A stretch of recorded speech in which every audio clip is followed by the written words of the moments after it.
گفتمش شیرین ترین آواز چیست؟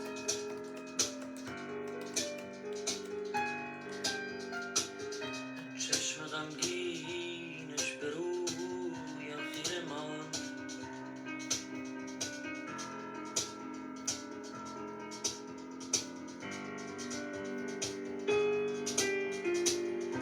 گفتمش شیرین ترین آواز چیست؟ چشم غمگینش به رویم خیره ماند. قطره قطره اشکش از مژگان چکید،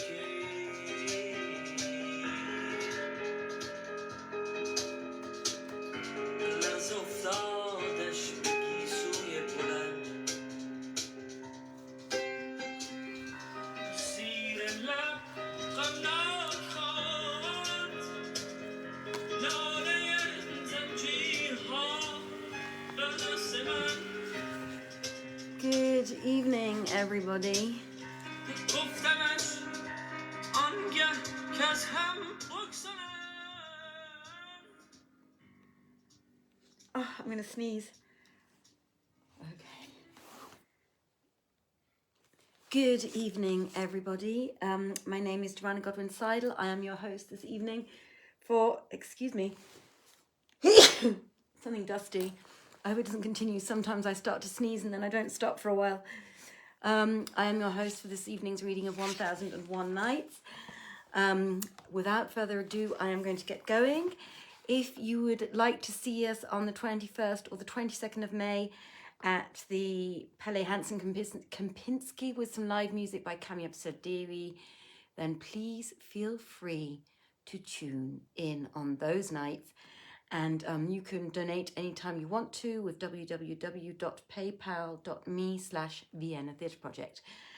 And if you are tuning in later, I hope you are having a very beautiful day. I hope you're having a very beautiful day anyway. So I'm actually going to start reading the last story from the top, as it was only the very beginning of that story before we moved on to this night, which we start at. And it was the 415th night. So we're going to start with the story of the loves of Abu Isa and Kurrat Al-Ayn. Quoth Amru bin Masadah, Abu Isa, son of Al-Rashid and brother to Al-Mamun, was enamored of one Kurrat Al-Ayn, a slave girl belonging to Ali bin Hisham, and she also loved him. But he concealed his passion, complaining of it to none, neither discovering his secret to anyone of his pride and magnanimity. For he had used his utmost endeavour to purchase her of her master, but he had failed. At last, when his patience was at an end, and his passion was sore on him, and he was helpless in the matter, he went in to Al-Mamun one day of state after the folk had retired, and said to him, O commander of the faithful, if thou wilt this day make trial of thine Alcades by taking them unawares, thou wilt know the generous from the mean, and note each one's place after the quality of his mind. But in saying this, he purposed only to sit with Kurrat Al-Ayn in her lord's house. Quoth Al-Mamun, right is thy recking, and bade make ready a barge, called the Flyer, wherein he embarked with Abu Isa and a party of his chief officers. The first mansion he visited, unexpectedly, was that of Hamid al-Tawil of Tus, whom he found seated. And unexpectedly they found him seated on a mat, and before him singers and players, with lutes and flageolets and other instruments of music in their hands. So Al-Mamun sat with him a while, and presently he set before him dishes of nothing but flesh meat, with no birds among them. The Caliph would not taste thereof, and Abu Isa said to him, O commander of the faithful, We have taken the owner of this place unawares, and he knew not of thy coming. But now let us go to another place which is prepared for thee and fitted for thee." Thereupon the Caliph arose and betook himself with his brother Abu Isa and his suite to the abode of Ali, son of Hisham, who, on hearing of their approach, came out and received them with the goodliest of reception, and kissed the earth before the king. Then he brought them into his mansion and opened to them a saloon, than which seer never saw a goodlier. Its floors and pillars and walls were of many-coloured marbles, adorned with Greek paintings, and it was spread with matting of sind, whereupon were carpets and tapestry of Basra make, fitted to the length and breadth of the moon. So the Caliph sat awhile, examining the house and its ceilings and walls, then said, "Give us somewhat to eat." So they brought him forthwith nearly 100 dishes of poultry, besides other birds, and brewizes, fritters, and cooling marinades. When he had eaten, he said, "Give us something to drink, O Ali." And the host set before him in vessels of gold and silver and crystals raisin wine boiled down to 1/3 with fruits and spices.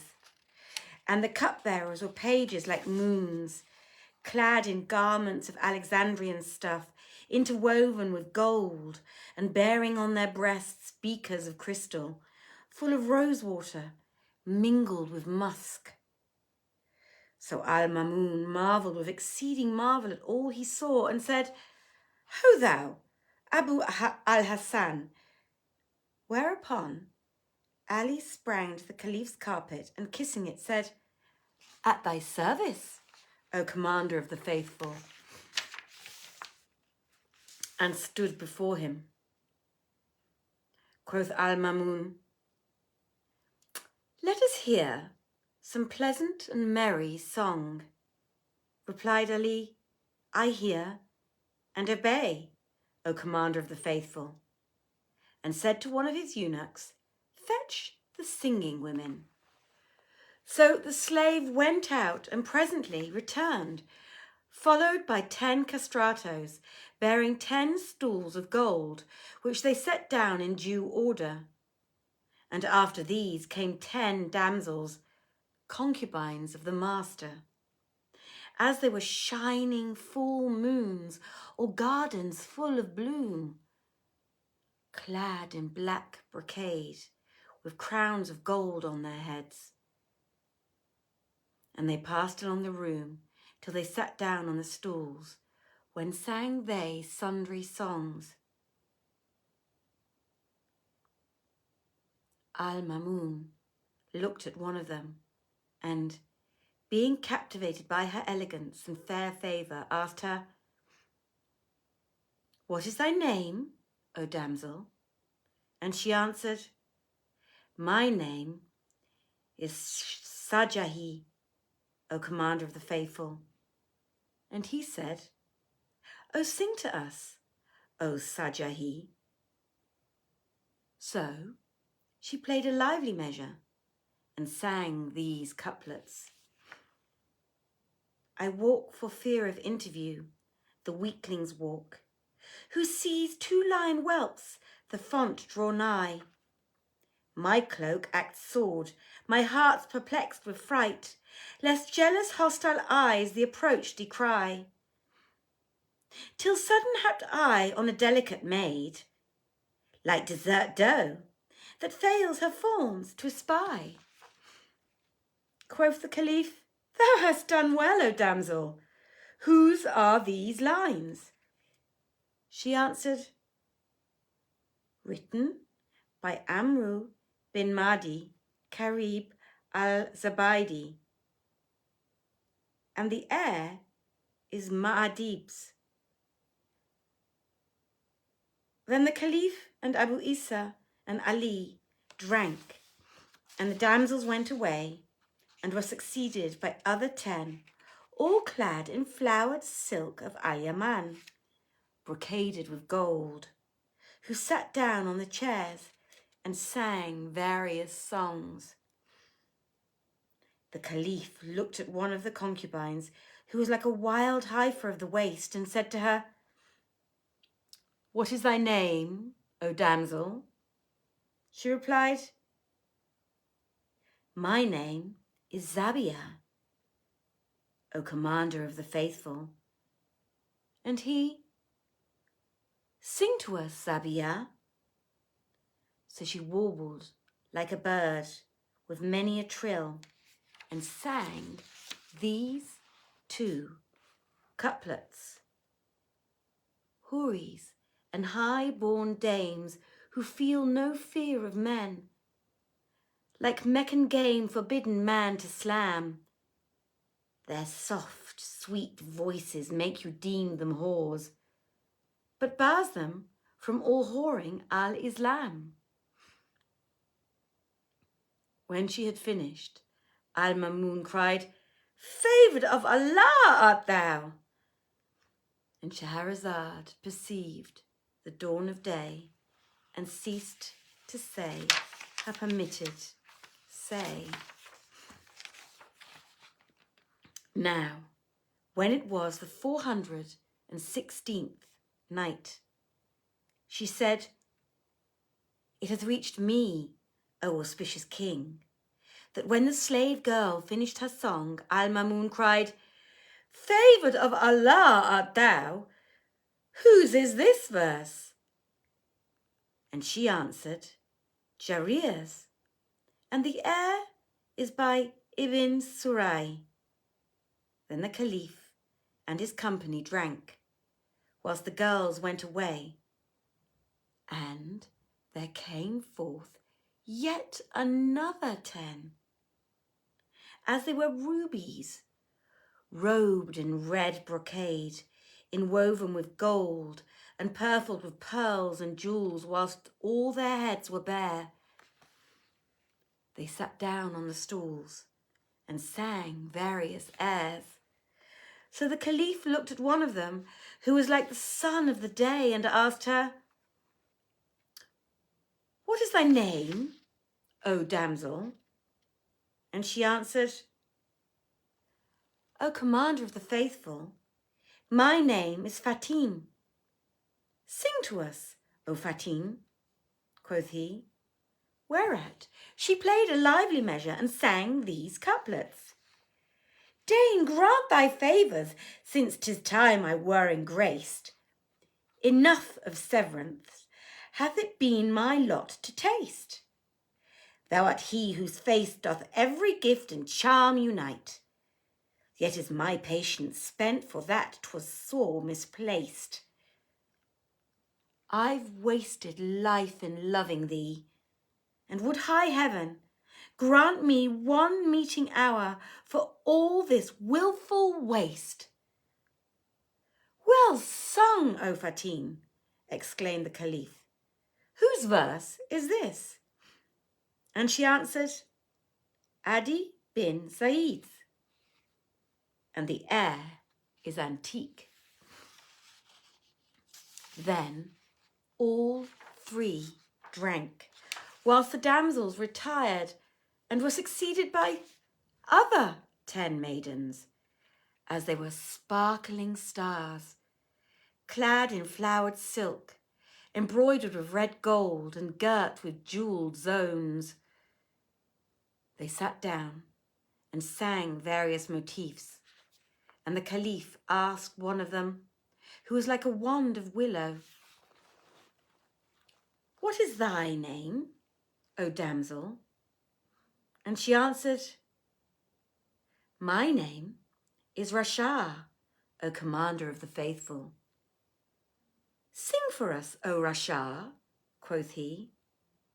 So she played a lively measure and sang these couplets.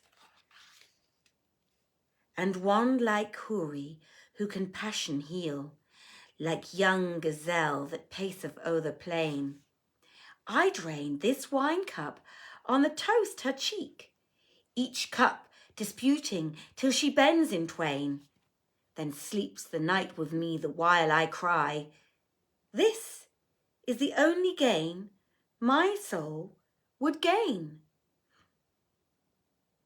So the Caliph cried, well done, O damsel, sing us something more. So she rose, and kissing the ground before him, sang the following distich. She came out to gaze on the bridal at ease, in a shift that recalled of ambergris. The Caliph was highly pleased with this couplet, and when the slave girl saw how much it delighted him, she repeated it several times. Then said Al-Mamun, bring up the flyer, being minded to embark and depart. But Ali bin Hashim said to him, O Commander of the Faithful, I have a slave girl whom I bought for 10,000 dinars. She hath taken my heart in whole and part, and I would fain display her to the Commander of the Faithful. If she please him, and he will accept of her, she is his, and if not, let him hear something from her. Said the Caliph, bring her to me.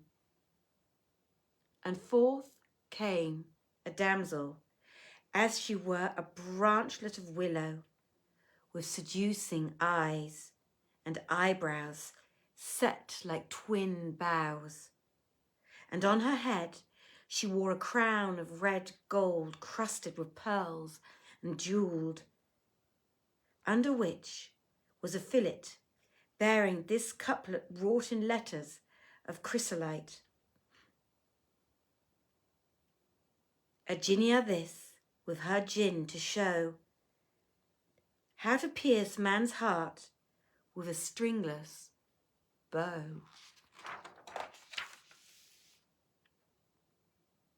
The handmaiden walked with the gait of a gazelle in flight and fit to damn a devotee, till she came to a chair whereon she seated. And Shahrazad perceived the dawn of day and ceased saying her permitted say. Now, when it was the 417th night, she said, it has reached me, O auspicious king, that the handmaiden walked with the gait of a gazelle in flight, fit to damn a devotee, till she came to a chair whereon she seated herself.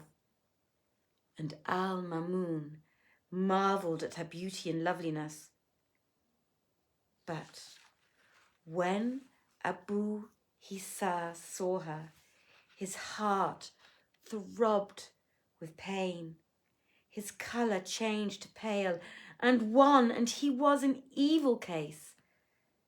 Asked the Caliph, O Abu Isa, what aileth thee to change thus? And he answered,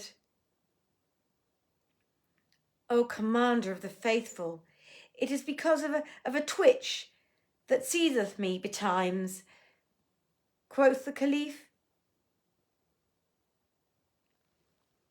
hast thou known yonder damsel before today? Quoth he, yes, O Commander of the Faithful. Can the moon be concealed? Then said Al-Mamun to her, what is thy name, O damsel? And she replied, my name is Kurrat Al-Ayn, O Commander of the Faithful. And he rejoined, sing to us, O Kurrat Al-Ayn. So she sang these two couplets. the loved ones, left thee in middle night, and fared with the pilgrims when dawn shone bright.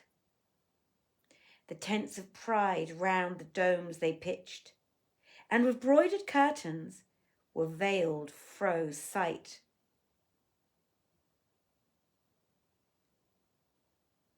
Quoth the Caliph,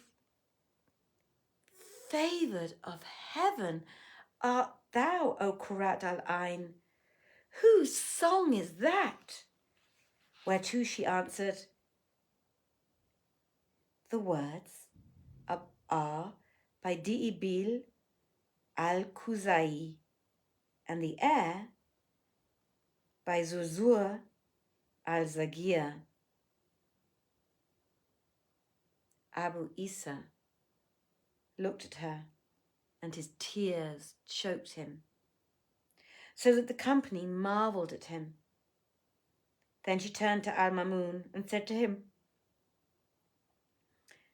O Commander of the Faithful, wilt thou give me leave to change the words? Said he, sing what thou wilt. So she played a merry measure and caroled these couplets. If thou should please a friend who pleaseth thee, frankly, in public practice secrecy, and spurn the slanderer's tale who seldom seeks, except the severance of true love to see. They say when lover's near he tires of love, and absence is for love best remedy. Both cures we tried, and yet we are not cured. Withal we judge that nearness easier be. Yet nearness is of no avail when he, thou lovest, lends thee love unwillingly. And when she had finished, Abu Isa said, O Commander of the Faithful! And Shahrazad perceived the dawn of day and ceased saying her permitted say. So that was my little read for this evening, everybody. I hope you enjoyed it. I will be back on Thursday with some more stories from 1001 Nights, and we will find out what is going to happen to Abu Isa and Kurrat Al-Ayn. Yeah, let's see. Is this going to be a happy ending love story, or is it going to be one of those nasty, violent ones where lots of people get killed, beheaded, God knows what else, lose things anyway? It sounds like there might be an Ifrit involved in this one. And as we all know from stories past, Ifrits never spell good news. So, dear friends, I hope you enjoyed tonight's reading. As I said, I will be back on Thursday. We will be having a bigger live reading to celebrate our 1 year of reading, which we had completed in March 20th, 2021. Then we had been reading for a whole year, and we are going to finally be able to celebrate it, hopefully on the 21st or the 22nd of May. We're not quite sure which date it's going to be yet, but we will be at our beautiful and favourite Pali Hansen Kempinski with a live reading there in something very, very beautiful. And very, very luckily, we are going to have the amazing talent of Kamyab Sadiri and Bijan Dekodi, who are going to be playing music for us. So I wish you many blessings. I hope you have a wonderful day. If your day is just about to start, if you are going into the evening, have a beautiful evening. If you're going into the night and you're about to go to sleep, may your dreams be the most beautiful and pleasantest or most adventurous dreams imaginable, depending on exactly what you like and enjoy when you sleep. Very good night. Be refreshed tomorrow. Have a great day. And I'll see you again on Thursday. Thank you. Good night. Take care. Bye-bye.